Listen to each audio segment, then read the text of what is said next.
एक बच्चा है, अपने घर से दरी लेके आता है, क्लास के अंत में जहाँ जूते चप्पल रखे हैं उसके पास में बिछाता है, बैठता है, बाद में लेके जाता है। उसके साथ कोई खाना भी नहीं खाता है, उसको पानी पीने की अनुमति नहीं है। आपने ये सब नहीं झेला होगा, उस बच्चे का सोचिए। जो उसको दूर से पानी देगा तो वो पिएगा। देश के इतिहास में पहली बार लड़कियों की पढ़ाई लिखाई की व्यवस्था की। आज ये जो बच्चियां बैठी हैं, तो आज अब घर के अंदर चौका कर रही होती, चूल्हा चौका कर रही होती, और यहां तक कहा कि तुम्हारे पैर में जूते हो ना हो, हाथ में किताब होनी चाहिए।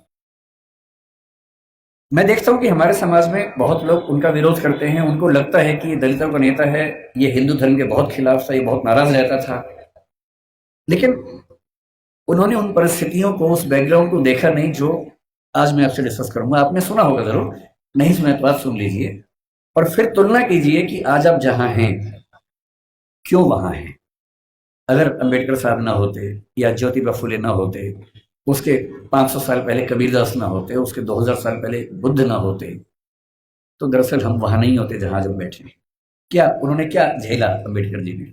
जब वो 6 साल के हुए, यही पैदा हुए, यही उनका घर है, मुझे बताया गया इसी घर में उनका जन्म हुआ। आप लोग कितने सौभाग्यशाली है कि आप यहाँ आते हैं, मैं तो पहली बार जीवन में आया हूँ। तो जब वो पैदा हुए इसी जगह है, क्योंकि उनका सौभाग्य था कि वो एक सूबेदार के बेटे थे, इसी सेना में काम करने वाले। वो जिस समाज में थे, उस समाज के बच्चे स्कूल में नहीं पढ़ते थे, उनको पढ़ने की अनुमति नहीं थी। पर क्योंकि वो सूबेदार के बेटे थे, और सूबेदार एक कमीशन पद होता है सेना में, बड़ा पद होता है, तो इतना हो गया कि उनको स्कूल जाने का मौका मिल गया। पर उनकी माँ को, आदरणीय भीमाबाई जी को अच्छे से पता था कि जब बच्चा स्कूल जाएगा तो इसके साथ बहुत बुरा बर्ताव होगा, जिसको आपकी भाषा में बुलिंग कहते हैं, आजकल के बच्चों की भाषा में बुलिंग कहते हैं, उसका खतरा था। और माताओं को, पिताओं को बहुत चिंता होती है कि हमारे बच्चे के साथ स्कूल में ज्यादती ना हो, बदतमीजी ना हो। कल को आप भी पेरेंट्स बनेंगे, आप भी इस दर्द से गुजरेंगे। ऐसे कई बच्चे होते हैं, कोई फिजिकली उतना ठीक नहीं है, कोई मेंटली उतना ठीक नहीं है। जब वो स्कूल जाते हैं बच्चे, एक तो पहले वो पीड़ित है, उसके बाद स्कूल के बाकी बच्चे उनका मजाक बनाते हैं, चिढ़ाते हैं। पेरेंट्स को इतना दर्द होता है इस बात से, लेकिन क्या करें। तो उनकी माता जी ने, भीमाबाई जी ने कहा कि देख बेटा, स्कूल जा रहा है, पहले ही समझा रही हूँ, बहुत बुरे अनुभव होंगे। लड़ना मत, झगड़ना मत, विद्रोह करके छोड़ मत देना, क्योंकि पढ़ाई करोगे वो अकेला रास्ता है कि कुछ बड़ा कर पाओगे जीवन में, वरना कोई दूसरा रास्ता नहीं है। इस बात को उस छोटे से बच्चे ने मन में बिठा लिया। वो स्कूल गया। उस स्कूल में पहली बार कोई ऐसा बच्चा आया था जो समाज के अछूत कहे जाने वाले समुदाय का हिस्सा था। जो बाकी बच्चे थे बुरे नहीं थे, पर वो भी अपने अपने घर से सीख रहे थे, अपने समाज से सीख रहे थे। उनको ये पता था कि ऐसे बच्चों के साथ नहीं बैठना है, दूर रहना है। तो व्यवस्था हुई कि वो स्कूल में क्लास के सबसे अंत में, जहां सारे बच्चों के जूते चप्पल रखे हैं, उसके पड़ोस में एक दरी छोटी सी बिछा के बैठेंगे, और दरी भी खुद लेके आएंगे ताकि स्कूल में कोई और व्यक्ति अपवित्र ना हो। अब सोच के देखिए, इमेजिन कीजिए उस बच्चे की हालत, कि एक बच्चा है, अपने घर से दरी लेके आता है, क्लास के अंत में जहां जूते चप्पल रखे हैं उसके पास में बिछाता है, बैठता है, बाद में लेके जाता है। उसके साथ कोई खाना भी नहीं खाता है, तो वो दीवार की तरफ चेहरा करके अपना भोजन करता है जो घर से लेके आया था। उसको पानी पीने की अनुमति नहीं है। आपने ये सब नहीं झेला होगा, उस बच्चे का सोचिए। ये आज से केवल और केवल 110 साल पहले की बात मैं कर रहा हूँ, बहुत पुरानी बात नहीं है, 115 साल पहले की बात। उस बच्चे को पानी पीना है, और स्कूल में पानी की एक ही व्यवस्था है कि जो पानी का नल है या घड़ा है, उसे वो नहीं छू सकता। तो एक चपरासी है जो उसको दूर से पानी देगा तो वो पिएगा, वो घड़ा नहीं छू सकता है। और ये बात कोई और नहीं कहा है, डॉक्टर अंबेडकर ने खुद अपनी आत्मकथा लिखी है। वो उस समय छप नहीं पाई थी, छपी 1990 के आसपास है। अंग्रेजी में उस आत्मकथा के कुल 6 अध्याय हैं। उसका नाम है वेटिंग फॉर ए वीजा, ये उन्हीं की पुस्तक है। उसमें केवल 6 अध्याय हैं, जिनमें से 4 अध्यायों में उन्होंने अपने अनुभव बताए हैं और 2 में बाकियों के अनुभव बताए हैं। और जो पहला अनुभव है वो यही अनुभव है। इतने बुरे अनुभवों से गुजरने के बाद इस व्यक्ति को गुस्सा क्यों नहीं आएगा, इस व्यक्ति के अंदर नफरत पैदा क्यों नहीं होती? ऐसा ही था 1848 में ज्योतिराव फुले के साथ। फुले अंग्रेजी माध्यम से पढ़े हुए व्यक्ति थे, और जब पढ़ाई खत्म हुई उनकी 1847 में, 1848 में उनके एक मित्र ने, जो कि उच्च जाति का था, कहा कि मेरी शादी है तो मेरी शादी में आना। इनको भी लगा ठीक है, चलता हूं। उसी शादी में चले गए। उस शादी में वो गए, और दूल्हे के माता पिता ने जैसे ही देखा कि एक अवर्ण व्यक्ति विवाह में आ गया है, इतना खराब से उनको लताड़ा, इतना अपमान किया। और ज्योतिराव फुले कहते हैं कि वही मेरा टर्निंग पॉइंट था।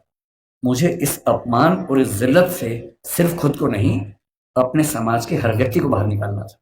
और इसलिए 1848 में उन्होंने पहली बार लड़कियों का स्कूल खोला, अपनी पत्नी को पढ़ाया, देश के इतिहास में पहली बार लड़कियों की पढ़ाई लिखाई की व्यवस्था की।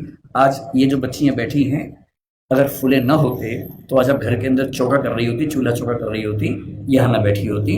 इसलिए जिन व्यक्तियों की वजह से हम अच्छा जीवन जी रहे हैं, उनके प्रति कृतज्ञ होना हमारा धर्म है, हमारी जिम्मेदारी बनती है। इतनी खराब परिस्थितियों के बाद जो व्यक्ति इतना आगे बढ़ा, उसने देश के लिए क्या क्या किया, हल्का सा अंदाजा ये भी आपको। उनके जीवन का उससे बड़ा पक्ष जो मेरी नजर में है वो महिलाओं के बारे में।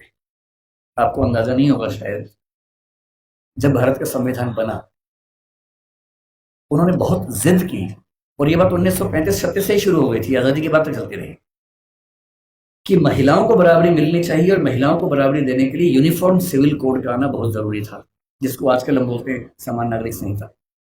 ये यूनिफॉर्म सिविल कोड आज सरकार कह रही है कि हम लेके आएंगे। ये जिद जिस व्यक्ति की थी वो डॉक्टर अंबेडकर थे।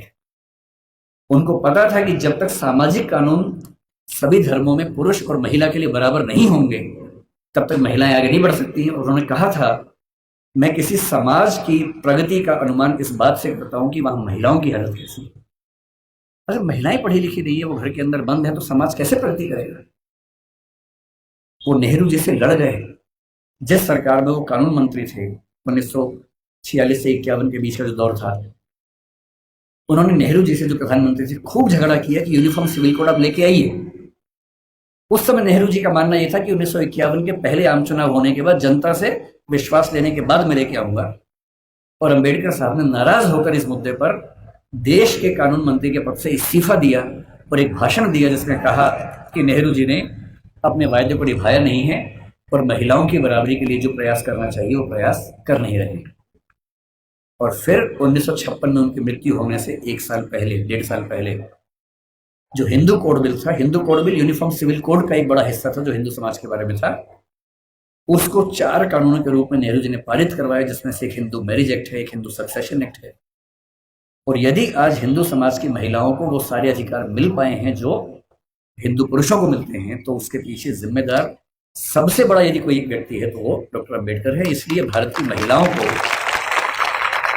आप जिस भी धर्म को मानते हो, मुस्लिम समाज पर यूनिफॉर्म सिविल कोड उस समय लागू नहीं करवा पाए वो, अब शायद वो भी होगा। और किसी भी समाज हो, हिंदू समाज हो, मुस्लिम समाज हो, कोई भी समाज, यदि उस समाज की महिलाओं के साथ बराबरी नहीं है, तो राज्य की जिम्मेदारी बनती है कि वो कानून बनाकर बराबरी लाए। और ये विचार मुख्य रूप से अंबेडकर जी का ही था, जिसकी वजह से आज हम यहाँ खड़े।